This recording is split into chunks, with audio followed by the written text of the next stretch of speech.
Kaya pala ganito ang naging resulta ng kapalaran ko. Kasi alam ng Diyos na kaya ko. Sa edad kong to, napagod na akong magmadali. Kaya lahat ng ginagawa ko ngayon, ini-enjoy ko na lang. Siguro sa dami na rin ng aking pinagdaanan, napagtanto ko na ang buhay ay mas malawak at mas mahiwaga pa sa mga problemang dumarating sa buhay natin. Tumatanda na tayo, baka sa kakahabol natin sa masagana at maayos na buhay, ay hindi na natin na-enjoy ang buhay.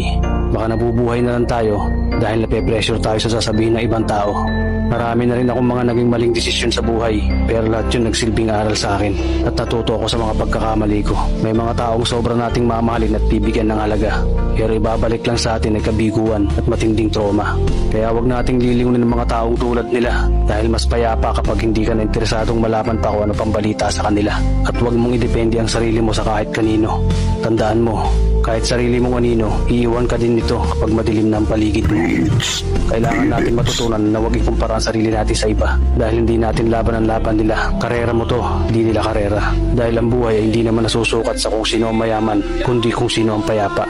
Kaya galingan mo lang palagi, tol, dahil napakaraming tao mapanghusga, hihilahin ka pababa at lagi mo itong tatandaan.